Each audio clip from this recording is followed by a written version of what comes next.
Assalamualaikum warahmatullahi wabarakatuh. Halo semuanya, jumpa lagi dengan saya Chow Sing Sing, kurator dari podcast Horror Night Story. Halo, apa kabar semuanya? Semoga kalian semua sehat-sehat ya. Dan seperti biasanya, pada malam hari ini saya kembali dan akan menceritakan sebuah kisah mistis untuk kalian semua. Kisah mistis kali ini saya datangkan dari tweet Twitternya Mas Vidi Muhammad yang menceritakan tentang pendaki misterius. Seperti apa kisahnya? Mari kita simak. Di dalam cerita ini penulis akan berperan sebagai Nia. Berawal dari liburan semester, kami satu kelompok. Ada aku, Nia, Maya, Fajar, Agus, Herman, dan Aldi. Mereka adalah remaja yang gemar melakukan kegiatan pendakian. Kecuali aku. Aku masih awam dalam hal pendakian. Pendakian kali ini adalah pendakian kedua bagiku.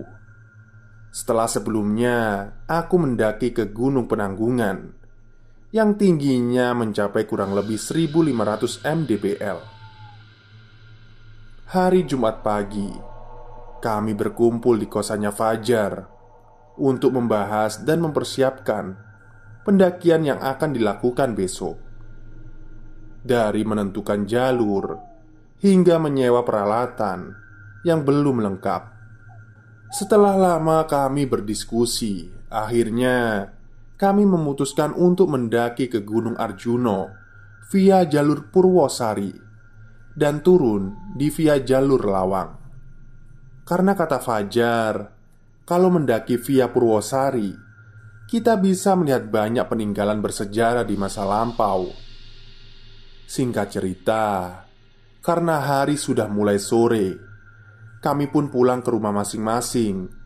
Dan malam harinya aku browsing di internet untuk mencari artikel yang membahas tentang pantangan di Gunung Arjuno.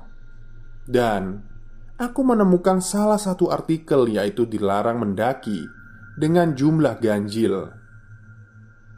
Singkat cerita, keesokan harinya kami berkumpul di kampus dan berencana berangkat bareng dari kampus dengan menaiki kendaraan umum. Pada saat kami berkumpul di kampus, aku mendapat telepon dari Agus yang memberi kabar bahwa hari itu Agus tidak bisa ikut mendaki karena ada keperluan yang benar-benar mendesak. Tidak bisa ditinggalkan. Aku memberitahu Fajar tentang itu. Mendengar itu, Fajar sedikit kesal. Hingga akhirnya Fajar memutuskan untuk berangkat berlima saja.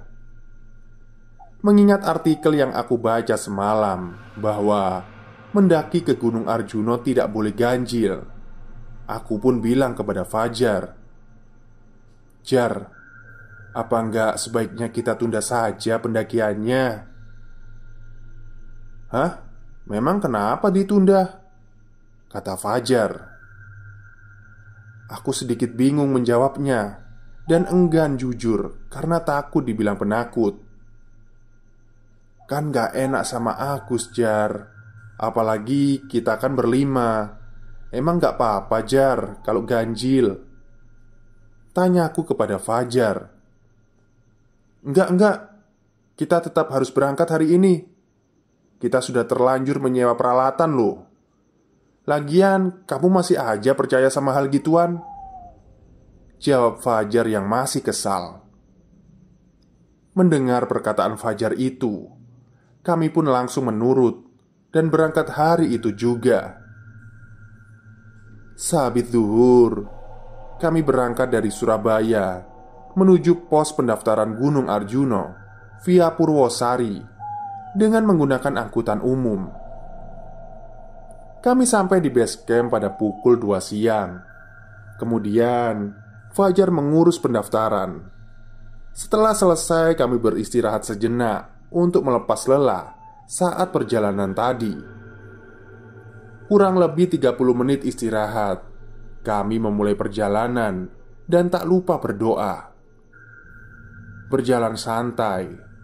Waktu itu jalannya masih sedikit landai dan dikelilingi pohon pinus. Di pohon pinus itu tiba-tiba aku merasa cemas, dan aku seperti merasakan ada hawa negatif di sekitar itu. Dalam hatiku, mungkin ini hanya perasaanku saja, gara-gara aku membaca artikel semalam. Aku terus berjalan dan berdekatan dengan Maya hingga sampailah kami di pos 1. Di situ terdapat sebuah pondok dan semacam bangunan yang berbentuk naga. Kami pun istirahat sebentar, karena waktu itu aku merasa sedikit kelelahan. Lalu dari bawah aku melihat ada satu orang pendaki wanita yang sedang naik. Wanita itu mengenakan kemeja hitam putih dan memakai ransel berwarna hijau pupus. Ketika wanita itu berjalan melewati pos 1, wanita itu sempat tersenyum padaku. Seakan ia menyapaku, dan aku pun membalasnya dengan senyum. Tapi anehnya, teman-temanku seperti tidak melihatnya. Bahkan tidak ada yang merespon. Mereka malah asyik mengobrol satu sama lain. Kemudian Fajar mengajak untuk segera melakukan perjalanan karena mengingat waktu sudah semakin sore. Ketika kami mulai beranjak pergi, aku bilang pada teman-temanku, "Ayo kita susul satu orang tadi, sekalian kita ajak bareng jalannya." Mendengar perkataan itu, teman-temanku sedikit heran. Kemudian Maya bertanya padaku, "Orang yang mana Mbak Nia?" "Itu mbak-mbak yang tadi naik sendirian," jawabku sambil menunjuk ke arah jalur pendakian. "Loh, emangnya tadi ada orang toh?" jawab Maya kepadaku. "Ada tadi. Kalian sih sibuk ngobrol," jawabku sambil meyakinkan teman-temanku. Akhirnya kami pun melanjutkan perjalanan dan sedikit mempercepat jalan agar kami bertemu dengan wanita itu. Jauh berjalan, kami tidak juga menemukan dan melihat pendaki wanita tadi. Hingga sampailah kami di pos 2. Setelah sampai di pos 2, Fajar bertanya padaku, "Mana Nia? Gak ada orang sama sekali gini kok." "Wah, kok cepet banget ya jalannya? Padahal tadi belum lama ia jalan, terus kita juga jalan," jawabku dengan heran. Dalam hati aku berkata, apa mungkin dia udah jalan jauh ya di depan? Di pos 2 kami tidak istirahat lama, kurang lebih hanya 10 menit. Lalu kami lanjut berjalan menuju ke pos 3 yang jaraknya tidak terlalu jauh. Kurang lebih hanya 15 menit berjalan. Lalu kami sampai di pos 3. Di pos 3, aku melihat ada bangunan yang bertuliskan Eyang Sakri. Karena hari sudah mulai petang, kami memutuskan untuk beristirahat sebentar sambil memakan cemilan. Ketika mereka sedang asyik makan cemilan, tiba-tiba kami dikejutkan oleh pendaki wanita yang tadi aku temui di pos 1. Wanita itu terlihat berjalan dari bawah dan baru sampai di pos 3, tempat kami beristirahat. Melihat itu aku sangat heran. Padahal tadi dicari nggak ada. Tiba-tiba sekarang baru sampai di pos 3. Lalu kami menyapa wanita itu untuk mengajaknya bergabung. Dan wanita itu menerima tawaran kami. Lalu dia duduk di sebelahku. Fajar bertanya kepada wanita itu, "Sendirian, Mbak?" "Iya, Mas," jawab wanita itu. "Kok berani?" tanya Fajar. "Rumahku dekat sini kok, Mas. Jadi terbiasa," jawab wanita itu. "Namanya siapa, Mbak? Kita kenalan dulu ya, biar akrab," tanya Fajar lagi. "Dewi," jawabnya dengan singkat. Lalu aku memotong pembicaraan mereka. "Mbak yang tadi ketemu di pos 1 kan?" Iya mungkin mbak, saya lupa," jawab wanita itu lagi dengan sikap yang dingin. Lalu Fajar memotong pembicaraan kami berdua. "Oh, jadi mbak ini toh yang tadi dilihat Mia." Wanita itu hanya tersenyum kecut. Tepat jam 6 malam, kami melanjutkan perjalanan, dan wanita itu ikut berjalan bersama kami. Di dalam perjalanan, aku merasakan bahwa ada yang tidak beres dengan pendaki wanita itu, karena dari gerak-geriknya sudah berbeda. Dia memilih berjalan di posisi belakang, tapi aku tidak mau berprasangka buruk dan tetap berusaha berpikir jernih. Setelah kurang lebih 1 jam kami berjalan, sampailah kami di pos 4 yang dinampakkan Eyang Semar. Melihat jarak dari pos 4 ke 5 tidak terlalu jauh, Fajar memutuskan untuk tidak break terlalu lama. Jadi kami hanya sekedar minum lalu berjalan lagi ke pos 5. Aku berjalan di tengah-tengah, bersebelahan dengan Maya. Tiba-tiba aku mencium bau yang sangat wangi, seperti bau bunga melati. Karena mencium bau wangi itu, sontak langkah kakiku terhenti, dan spontan aku menoleh ke arah Dewi. Karena bau wangi itu bersumber tepat dari arah dia berdiri. Dengan keras aku berkata, bau apa ini? Wangi banget." Jalan teman-temanku pun ikut terhenti, dan Maya yang berada di sebelahku bertanya balik, "Bau apa Mbak Nia?" Setelah pertanyaan Maya itu, bau wangi yang kucium seketika menghilang. Aku menoleh ke arah Dewi. Di situ Dewi hanya diam dan tertunduk menatap ke bawah. Lalu Fajar memintaku untuk melupakan dan melanjutkan perjalanan saja. Singkat cerita, sampailah kami di pos 5 Mahkutromo. Di situ kami istirahat di depan bangunan shelter. Dan di shelter itu kami bertemu dengan bapak-bapak. Mungkin beliau seorang penambang belerang. Kami sempat mengobrol dengan bapak itu, dan bapak itu bilang, "Kalau ke Gunung Arjuno itu hati-hati. Kalau bisa jangan jumlah ganjil ya." Lalu Fajar menjawab, "Memangnya kenapa pak?" "Nek ganjil itu biasane bakal ono lelembut sing ngetutno. Nek iso iku nggawa kayu gawe ngenepi," jawab bapak itu menasihati kami. Kalau bahasa Indonesianya itu, kalau ganjil biasanya itu bakal ada makhluk halus yang mengikuti. Kalau bisa itu bawa kayu untuk menggenapkan. "Oh, iya pak, terima kasih sarannya," jawab Fajar. Tidak tahu kenapa mendengar itu, hatiku tiba-tiba berdetak kencang. Aku merinding sekali. Dan ketika kami asyik mengobrol dengan bapak-bapak itu, tiba-tiba Dewi agak menjauh, seakan dia tidak mau berkumpul bersama kami dan bapak-bapak itu. Setelah kurang lebih 20 menit kami di situ, kami pun berpamitan kepada bapak itu. Kami semua bersalaman dengannya kecuali Dewi.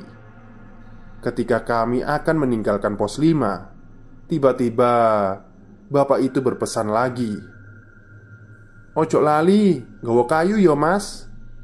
Jangan lupa bawa kayu ya mas." Mendengar itu, aku merasa ada sesuatu yang tidak beres. Padahal waktu itu kan kami berenam dengan Dewi. Aku berpikir apakah bapak itu tidak melihat Dewi. Aku pun semakin merasa ada yang tidak beres terhadap Dewi. Singkat cerita, sampailah kami di pos 7 Jawa Dipa pada pukul setengah 10 malam. Kami berniat bermalam di situ dan melanjutkan perjalanan di puncak esok paginya. Kami mendirikan tenda masing-masing. Dewi membawa tenda sendiri yang berkapasitas 2 orang, yang ditempati oleh dirinya sendiri.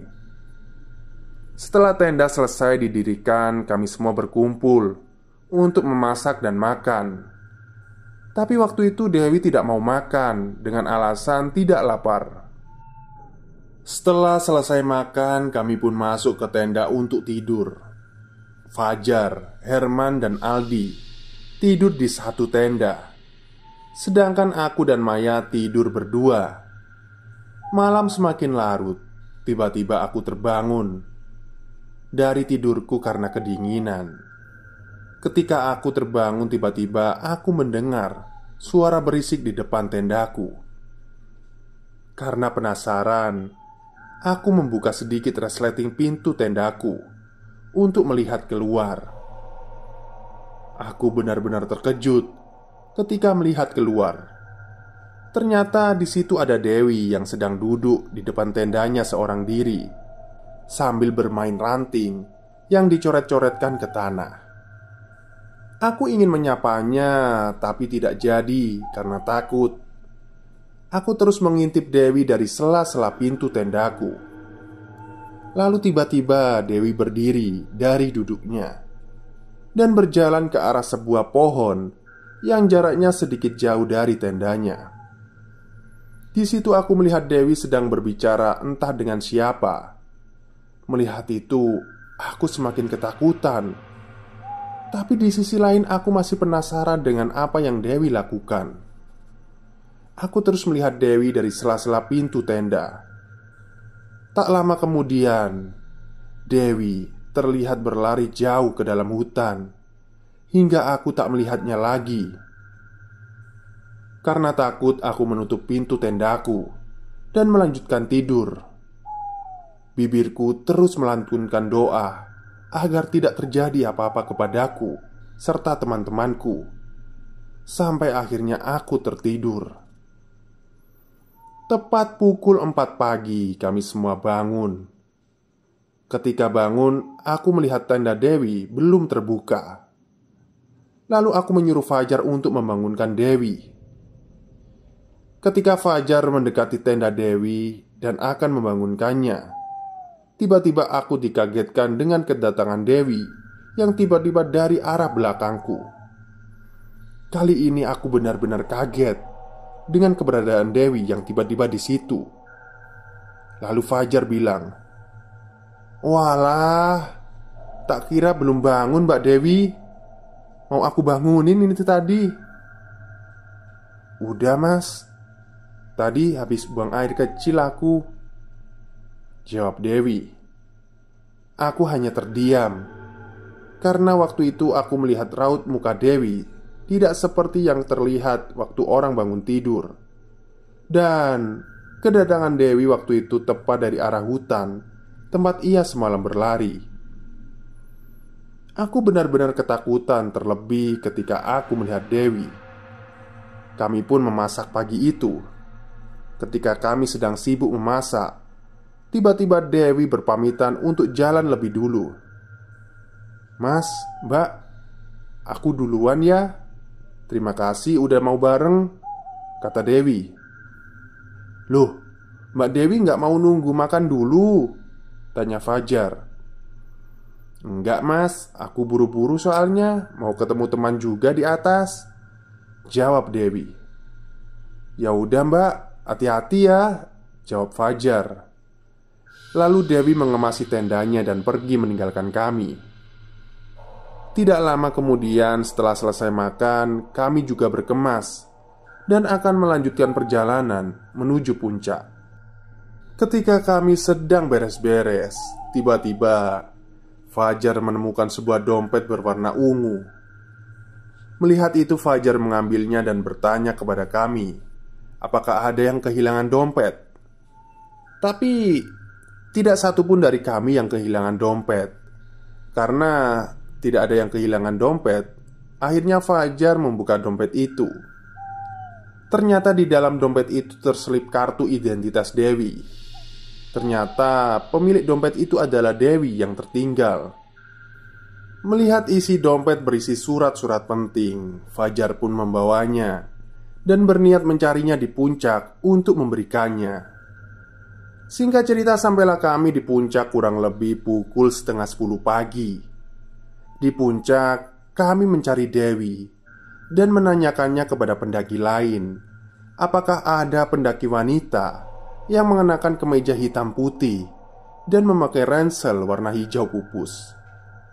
Tapi tidak ada yang satu pun yang tahu.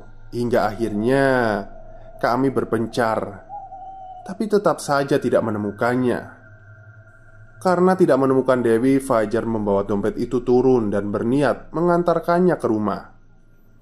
Karena kartu identitas itu tertulis alamat rumah Dewi, yang kebetulan tidak jauh dari tempat kami akan turun nanti.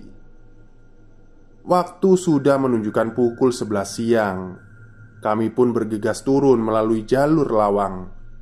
Singkat cerita, sampailah kami di pos Sabana, di jalur pos 3 menuju pos 2. Sabana di situ sangatlah luas, dan sebelah kiri kami terdapat sebuah bukit yang dinamakan Gunung Lincing. Sesampainya di situ, tiba-tiba aku melihat Dewi sedang berjalan jauh di atas Gunung Lincing. Aku memberitahu teman-temanku dan kemudian berteriak memanggilnya karena ingin mengembalikan dompetnya. Tapi Dewi tidak mendengar teriakan kami. Mungkin karena jaraknya terlalu jauh. Fajar mengajak kami untuk mempercepat langkah kaki agar bisa bertemu Dewi di pos 2. Karena di pos 2 itu satu jalur dengan Gunung Lincing. Sampai di pos 2 kami menunggu kedatangan Dewi. Tapi Dewi tidak kunjung datang. Kami menunggunya hingga kurang lebih 30 menit. Tapi di sisi lain kami juga ragu antara belum sampai atau Dewi itu turun duluan. Karena lama menunggu, akhirnya kami pun bergegas melanjutkan perjalanan agar segera sampai di base camp. Sesampainya di base camp, kami bertanya kepada petugas, apakah ada seorang wanita yang mengenakan kemeja hitam putih, memakai ransel hijau pupus turun lewat sini. Tapi petugas basecamp itu menjawab tidak ada. Aku menyarankan kepada Fajar untuk membawa dompet itu dan mengantarkannya ke alamat yang tertera di kartu nama Dewi. Setelah itu kami turun menggunakan ojek. Setelah sampai di Pasar Lawang, Fajar berniat untuk mengantarkan dompet itu seorang diri dan menyuruh kami untuk menunggu di sebuah warung. Karena menurut ojek yang akan kami tumpangi, alamat itu berjarak tidak jauh dari Pasar Lawang. Jujur, aku benar-benar penasaran dengan Dewi. Aku ingin ikut mengantarkan dompet itu bersama Fajar. Dan Fajar tidak keberatan. Akhirnya berangkatlah kami ke alamat Dewi. Sesampainya di alamat itu, Fajar meminta tukang ojek untuk menunggu kami. Fajar mengetuk pintu rumahnya, dan yang membukakan pintu adalah ibunya. Kemudian Fajar bertanya kepada ibunya Dewi, "Maaf, apa benar ini rumahnya Mbak Dewi?" "Benar mas. Mbak, ini temannya Dewi ya?" jawab ibunya Dewi. "Iya bu, tadi kami sempat bertemu Mbak Dewi di gunung dan menemukan dompet ini tertinggal di gunung," jawab Fajar sambil menunjukkan dompet yang ditemukannya tadi. Mendengar itu, ibunya Dewi menyuruh kami masuk dan mempersilahkan kami duduk di ruang tamu. Kami disuguhi minuman dingin, kemudian beliau berkata, "Mas, Mbak, terima kasih ya sudah mau mengantarkan dompetnya Dewi." "Iya bu, sama-sama. Memang Mbak Dewi belum sampai di rumah ya?" jawab Fajar. Sambil berlinang air mata, ibunya Dewi menceritakan kepada kami berdua, "Minggu lalu Dewi itu pamit sama ibu untuk mendaki ke Gunung Arjuno. Dan ibu mengizinkan. Setelah pulang dari gunung, Dewi sempat bilang kepada ibu kalau dia kehilangan dompet. Ya, karena teledor, ibu sempat memarahinya. Soalnya waktu itu surat-surat kendaraan ada di dompetnya Dewi semua. Keesokan harinya Dewi kecelakaan ketika akan pergi ke rumah temannya untuk mengajaknya kembali ke gunung mencari dompetnya. Dan nyawanya Dewi tidak terselamatkan. Dewi sudah meninggal 2 hari yang lalu, dan ibu sangat menyesal sudah memarahi Dewi waktu itu. Mendengar cerita itu, kami berdua syok dan turut berduka cita. Aku benar-benar tidak bisa bicara apapun. Ternyata Dewi yang kami temui di gunung itu bukan Dewi yang sebenarnya. Kami berdua pun berpamitan kepada ibunya untuk pulang. Kami kembali ke Pasar Lawang dan bersepakat untuk tidak menceritakan hal ini kepada teman-teman yang lain dulu sebelum sampai di rumah. Yang jadi pertanyaan, kalau dilihat dari hari pendakiannya Dewi minggu lalu, harusnya dompet itu sudah ditemukan oleh rombongan pendaki lain. Tapi kenapa waktu itu rombongan mereka yang menemukannya? Oke, itulah akhir cerita dari treat horornya Mas Vidi Muhammad yang menceritakan tentang pendaki misterius. Kalau melihat pertanyaan akhir dari cerita ini ya, kenapa harus ditemukan oleh rombongannya Mbak Nia gitu ya? Kenapa nggak ditemukan oleh rombongan lain? 2 hari yang lalu. Pendakiannya seminggu ya. Ya nggak tahu sih. Ya mungkin aja takdirnya ditemukan oleh rombongannya Mbak Nia ini. Baik, nggak usah dipikir serius-serius ya, nanti tambah pusing. Oke, mungkin itu saja cerita pada malam hari ini. Kurang lebihnya saya mohon maaf. Wassalamualaikum warahmatullahi wabarakatuh.